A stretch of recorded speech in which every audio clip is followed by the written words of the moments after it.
Bonjour tout le monde et bienvenue sur la Web TV de Louis Vincent. Aujourd'hui, nous sommes encore une fois au salon Réaction, salon qui se déroule à Nancy sur 3 jours, le jeudi, le vendredi et le samedi 23, 24 et 25 novembre de mémoire. Nous sommes accompagnés aujourd'hui de Monsieur Léonard, directeur du Crous, Madame Perdero, rectrice supérieure de la Lorraine, si je ne me trompe pas. Du Grand Est. Du Grand Est. Et Madame Sétain, donc étudiante en master de droit. Alors je vais vous laisser vous présenter un peu plus profondément, en commençant par Madame Perdero. Bonjour, merci de me recevoir. Alors je suis rectrice, déléguée pour l'enseignement supérieur, la recherche et l'innovation de la région Grand Est.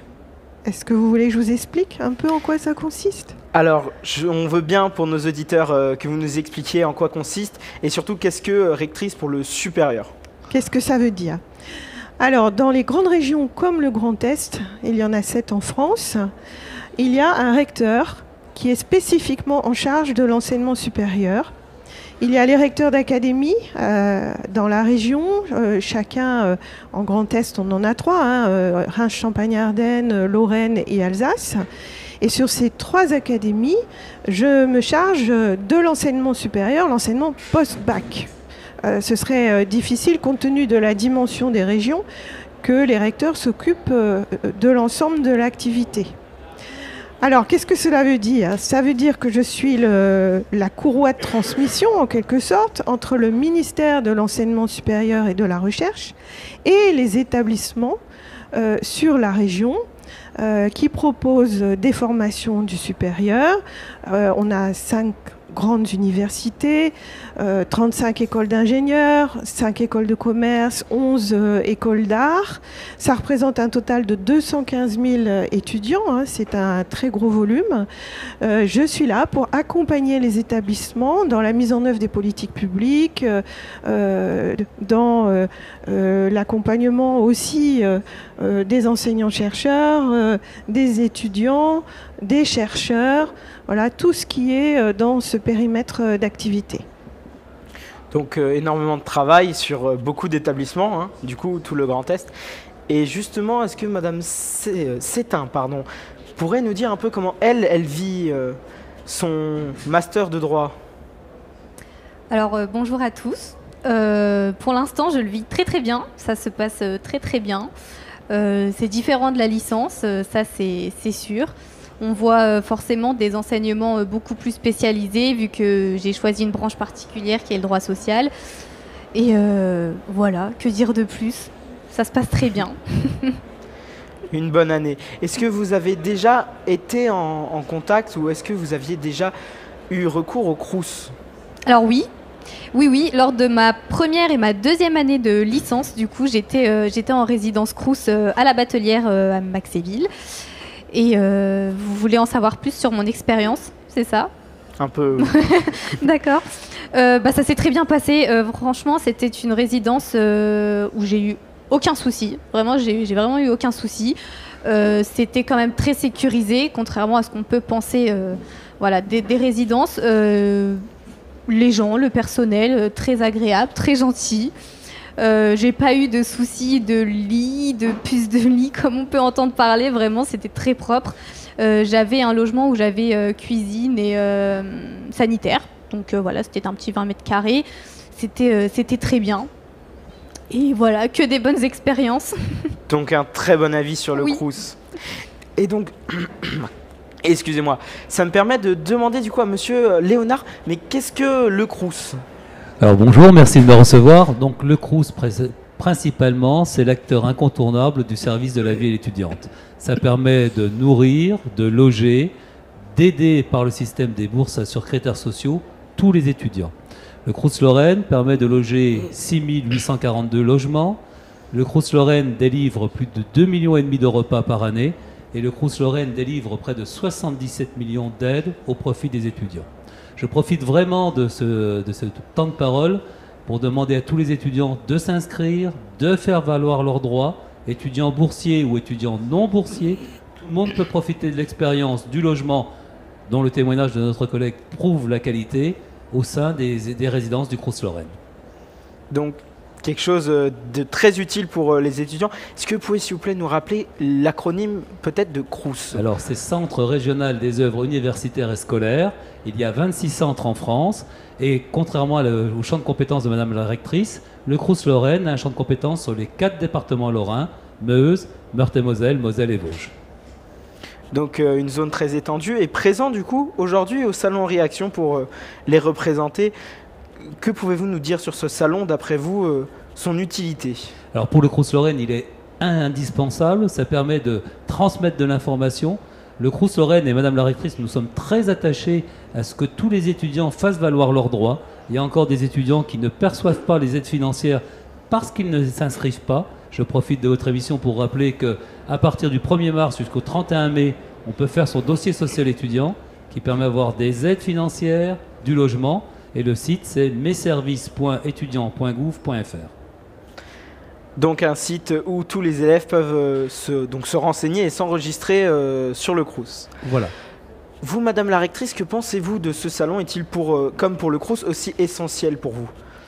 Tout à fait. Alors, comme monsieur le directeur du CROUS vous l'a dit, il est très important que les jeunes qui se préparent à entrer dans les formations du supérieur préparent aussi leur vie quotidienne. Parce que si la vie quotidienne ne se passe pas bien, on risque d'avoir moins de facilité dans les études. Je pense que c'est un élément crucial pour la réussite.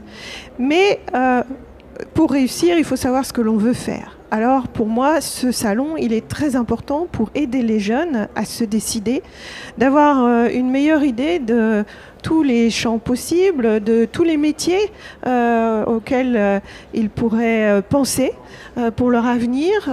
C'est très difficile quand on est tout jeune de se projeter vers un avenir professionnel et il est essentiel d'avoir une vision plus large que son environnement immédiat. Peut-être d'avoir une imagination un peu plus fournie sur ce que l'on peut faire après. Et puis, comme il y a tous ces professionnels sur les stands, c'est le moment, une fois qu'on a quelques idées qui germent, de poser les bonnes questions pour savoir quelles études il faut faire pour atteindre ces métiers en question. Donc un salon très essentiel, encore une fois, pour les étudiants, comme le CROUS. Indispensable pour les étudiants, pour les familles aussi, qui elles aussi ont besoin de se renseigner pour accompagner les jeunes, les conseiller. Quelque chose du coup d'incroyable, d'essentiel. Est-ce que vous pouvez peut-être nous renseigner sur, pour vous, comment dire, excusez-moi, ce salon, pour vous, peut-on encore l'améliorer ou est-il déjà merveilleux et un point incroyable? Alors peut-être que sur cette question, il faudrait interroger les jeunes. Est-ce qu'ils trouvent ce qu'ils y attendent? Moi, je viens de déambuler avant de vous rejoindre. J'ai passé un bon moment à travers les stands. Je trouve que c'est extrêmement riche, extrêmement fourni, avec énormément de monde mobilisé pour répondre à toutes les questions, aussi farfelues soient-elles. Et il y a même des conseillers psychologues qui peuvent essayer d'aider les jeunes à y voir plus clair. Alors moi je vois que ça fonctionne très bien et que c'est le fruit d'une très longue expérience. On m'a dit que ça fait plus de 30 ans que ça existe, donc c'est quand même assez bien rodé. Les évolutions se font en fonction des offres aussi. Les métiers d'aujourd'hui ne sont pas les métiers qui étaient proposés ne serait-ce qu'il y a 10 ans. Mais ce serait intéressant justement que vous nous fassiez un retour de ce que disent les jeunes, puisque on est là pour eux. Eh bien, ce retour de jeunes, on l'a justement avec Madame Sétain. Donc, Madame Sétain, vous êtes à un stand. Quel stand du coup sur Réaction? Alors, nous tenons le stand de l'Université de Lorraine en général, on va dire. Ça s'appelle Point Info. On vient beaucoup nous demander où sont les autres stands, mais ce n'est pas notre but principal. Nous, on informe vraiment les lycéens sur la vie étudiante, vraiment sur autre que la faculté, autre que nos études. Parce que vraiment, si on s'enferme dans nos études, erreur que j'ai faite en première année de licence, on s'en sort pas forcément. On valide son année, mais le mental très compliqué. Donc, on est là pour informer les lycéens sur tout ce qui existe, sur tout ce que l'Université de Lorraine propose et ils ne sont pas au courant, et ça c'est très dommage. Tout ce qui est activité sportive qui est gratuit pour les étudiants, les résidences Crous où on n'est pas vraiment au courant, et surtout avec ce qu'on entend de l'extérieur, on peut avoir des appréhensions. Alors que voilà, c'est pas du tout le cas. Le restaurant universitaire pour nous nourrir le temps de midi, parce que généralement les appartements sont peut-être et sûrement loin, on n'a pas le temps de rentrer chez nous pour manger ou même pour faire à manger, c'est compliqué. Donc heureusement que les restaurants universitaires, les cafétérias Crous sont là. Sur également tout ce qui est charge de travail qui diffère énormément avec le lycée. Quand on arrive en première année de licence, année supérieure, on se rend compte de la différence avec le lycée. Les professeurs ne sont plus derrière nous. On n'a plus de devoirs quotidiens à proprement parler, même si travailler régulièrement avant les examens, c'est très bien. Voilà, on est là vraiment pour informer les lycéens sur toutes ces choses que je pense au lycée, on ne leur dit pas. Et alors vous, est-ce que vous aviez déjà fait Ori Action avant de venir vous présenter à l'Université de Lorraine? Alors oui. C'était organisé par mon lycée, justement. Je suis venue avec toute ma classe pour faire différents stands, même si je savais à peu près ce que je voulais faire. J'hésitais entre médecine et droit. Et avec ce salon, justement, j'ai pu poser mes questions sur les 2 stands pour savoir en fait où aller.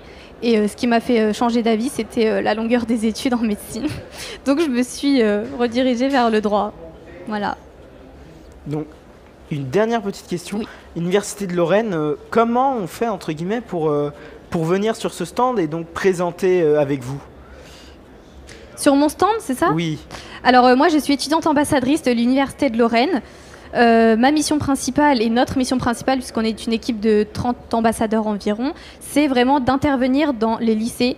On essaye à peu près de viser tous les lycées du Grand Est pour les informer sur tout ce que je vous ai dit auparavant. Et quand on arrive dans les lycées, on prend des petits groupes de 10 lycéens en fait, et on fait ça toute la journée.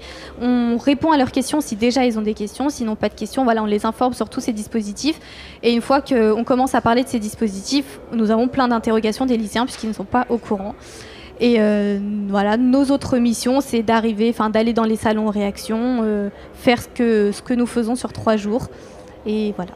Donc énormément de renseignements auprès des élèves. On vous remercie pour ce travail. Et donc Madame la rectrice, on vient de voir le point de vue d'un élève qui nous informe sur un salon, encore une fois, incroyable. Et vous l'aviez dit, incroyable vous-même. Pareil pour Monsieur Léonard du Crous. Madame la rectrice, je me permets de sortir du salon et je reviens un peu plus sur votre travail. Pourquoi une rectrice au supérieur au Grand Est? Bien, les établissements d'enseignement supérieur ont une certaine autonomie, mais sont néanmoins financés par le ministère. Donc nous les accompagnons dans la mise en œuvre de leur politique et de ce que souhaite le gouvernement. Notamment, on vient de parler de la question de la vie étudiante. Et toute l'année dernière, nous avons porté, et c'était aussi une de mes raisons d'être, un grand chantier de concertation sur la vie étudiante, puisque la ministre de l'Enseignement supérieur et de la Recherche est extrêmement sensible au bien-être des étudiants. Il y a les aspects de la vie quotidienne qui sont parfois impactés par des problématiques de précarité, d'où la nécessité d'avoir des logements à tarif social, d'avoir des repas à coût le plus réduit, et notamment ce fameux repas à 1 €. Et puis les questions, je vous remercie de l'avoir évoqué, qui contribuent à l'épanouissement. Il ne s'agit pas, si on veut réussir, de se concentrer uniquement sur les études. On risque de s'y épuiser, on risque aussi de perdre l'aspect enrichissant de ce que l'on peut recevoir dans toute cette période étudiante. Et donc on accompagne également toutes les activités extra études, le sport, les activités culturelles, et on veut vraiment les soutenir pour que les étudiants ne passent pas à côté de ces possibilités-là. Alors, dans le cadre de ce grand chantier, en fait, on a interrogé partout. Et comme on a pu, on a mené des enquêtes. Je suis allée partout sur le territoire du Grand Est, dialoguer avec les jeunes, essayer de mieux comprendre leurs problématiques. On a vraiment fait une opération La parole est aux étudiants. Et puis cette année, je suis dans un deuxième tour, on va dire. Je vais dans les villes un peu moins grandes que Nancy, parce que Nancy, Strasbourg, ce sont des grandes villes, des grandes métropoles. On trouve l'étudiant qui en a besoin va trouver tous les services dont il a besoin. Mais dans des villes plus petites, les étudiants n'ont pas forcément accès à tout. Et je m'engage désormais dans un dialogue avec les établissements d'enseignement supérieur, avec les collectivités territoriales, pour voir comment tous ensemble, on pourrait encore améliorer la vie étudiante dans cet esprit toujours de contribuer à la réussite de chacun. Donc, améliorer la vie étudiante, un très beau projet qui du coup peut être, si je puis me permettre de poser la question, soutenu entre guillemets par le Crous. C'est la mission essentielle du Crous, donc, comme l'a dit Madame la rectrice, de participer à toutes les actions de vie quotidienne, la restauration avec le repas à 3,30 pour les élèves non boursiers, 1 € pour boursiers et précaires, ce qui permet d'avoir des repas de qualité. Pour l'heure, le Crous-Lorraine, c'est près de 800 000 repas à 1 €, et du logement, et d'autres actions, la culture, différents concerts dans la maison des étudiants, au sein des résidences, et aussi avec une action qui a été menée au niveau national avec les étudiants référents, qui sont des étudiants logés dans les résidences Crous, qui accueillent, qui guident, qui encouragent les étudiants plus jeunes qui arrivent. Le Crous-Lorraine s'attache particulièrement aux primo-arrivants, l'étudiant qui vient de l'extérieur, ce qui lui permet d'être dans un cadre sécurisé, un cadre apaisé et un cadre encadré par des étudiants plus anciens. Et alors, en nos jours, en ce moment, en 2023, combien de personnes ont recours au Crous en Lorraine? Alors, il y a près de 7 000 étudiants qui sont logés dans les structures du Crous-Lorraine. Et comme je vous l'ai dit, à peu près plus de 10 000 repas, même un peu plus de 15 000 repas qui sont servis chaque jour dans les restaurants du Crous-Lorraine. Donc le Crous-Lorraine qui aide beaucoup d'étudiants et qui eux-mêmes sont aidés par des étudiants plus âgés, vous aviez dit, c'est ça? C'est ça, plus anciens dans les résidences, des étudiants référents qui les aident, qui les guident, qui les conseillent, et qui des fois leur donnent un peu des astuces, ou en tout cas qui ne les laissent jamais seuls, parce que nous avons aussi dans le Crous-Lorraine de nombreux étudiants internationaux qui eux en plus ont la difficulté de l'éloignement qui est encore plus prégnant que pour un étudiant lorrain. Donc, des élèves aidés. Je demande justement à Madame Sétain, comment était votre rapport avec l'élève, entre guillemets, plus âgé, plus expérimenté? Alors, il s'avère que moi, donc il y avait également la période Covid, donc c'était un petit peu plus compliqué. J'ai vu une fois mon référent. Voilà, on a échangé sur la vie, que tout se passait bien dans le logement. Et ça a été mon seul rapport, puisqu'après, il y avait les confinements, etc., etc. Donc c'était ma période un petit peu Covid. Une année un peu difficile, voilà. Même si vous en gardez de bons souvenirs, oui. Je suppose. Oui, bien sûr. Oui, bien sûr. Bons souvenirs. En soi, ce salon est du coup essentiel, que ce soit pour les élèves, que ce soit pour vous, Madame la rectrice, pour vous, Monsieur Léonard, donc du Crous. Donc, Madame la rectrice, vous travaillez avec, je peux me demander, est-ce que vous travaillez directement avec le Crous? Eh bien oui, nous sommes tout à fait partenaires. Le Crous est financé par l'État, comme vous le savez. J'ai l'honneur de présider le conseil d'administration du Crous de Lorraine et je me réjouis d'ailleurs, nous travaillons tout à fait main dans la main. Le Crous a une autre mission que peut-être nous pourrions évoquer, la CVEC. Vous voulez en dire quelque chose? Parce que je pense que c'est aussi une part essentielle comme contribution à la vie étudiante. Voilà. Donc c'est une contribution, c'est la 4e étape. Je vous ai parlé de l'inscription sur le dossier social étudiant. Il y a une 2e étape en juin, c'est l'inscription, du moins le choix des logements. Et la 3e étape, avant l'inscription dans l'établissement, c'est la contribution à la vie étudiante et la vie de campus. C'est une contribution qui est à peu près autour de 100 €, qui permet d'alimenter des actions auprès des étudiants, tel l'achat d'équipements sportifs devant les résidences du Crous. Alors avec Madame la rectrice, je remercie son impulsion, car elle nous permet vraiment d'avancer. Madame la rectrice est la présidente du conseil d'administration. Le choix qui est fait au Crous Lorraine, c'est d'essayer de faire profiter à tous les étudiants, même les étudiants les plus éloignés, les étudiants meusiens, qui sont quand même, comme disait Mme Récris, éloignés des besoins, leur faire profiter de tous les avantages qu'on peut tirer de ces financements qui est fourni par chaque étudiant. Donc en soi, le Crous, 3 grands projets, hein. Si je puis me permettre, vous aviez donc le dernier qui était l'aide. Excusez-moi, est-ce que vous pouvez nous les récapituler? Alors, bien entendu. Alors l'aide, on nourrit, on loge et on aide financièrement. L'aide financière, elle est organisée autour de 8 échelons, de l'échelon 0 bis où l'étudiant touche dans 10 mois 1454 euros. C'est ce qu'on appelle les bourses, hein, Voilà. tout simplement. Tout à fait. C'est les bourses, les aides financières, merci Mme la rectrice. Et jusqu'à l'échelon 7, qui est à hauteur de 6454 euros. Ce sont des aides qui sont versées au regard de critères déterminés par des points de charge, l'éloignement, le nombre de frères et sœurs dans l'enseignement supérieur, les revenus des parents à N-2. Donc tout ça permet d'avoir une aide financière mensuelle qui permet à l'étudiant d'avoir des revenus assez conséquents, donc en tout cas tout à fait relativement conséquents, et qui permettent d'être logés avec les autres aides au Crous. Un logement du Crous, normalement, c'est entre 148 euros jusqu'à 600 euros à peu près. Et cette année, les bourses ont eu une très forte revalorisation, assez inédite, hein, depuis au moins 10 ans. Et je voudrais souligner que le ministère est extrêmement attentif à tout cela et met les moyens le plus possible, un demi-milliard cette année sur ces questions de vie étudiante. Donc on a vu sur entre guillemets, une échelle, hein, d'aide. Dans tous les cas, tous les étudiants sont aidés par le Crous et donc soutenus en même temps par l'État français, hein. C'est une très belle action. Merci encore à vous deux, hein. Merci également à Madame Sétain qui a pu nous indiquer un peu plus sur son parcours scolaire et ses impressions. Je vais conclure ce petit programme en vous disant de ne pas hésiter à revenir dans quelques minutes pour la suite avec la prochaine interview. Et n'oubliez pas, vous pourrez retrouver absolument tous les lives, conférences et interviews en rediffusés sur notre chaîne Aux Réactions ainsi que sur notre chaîne Louis Vincent.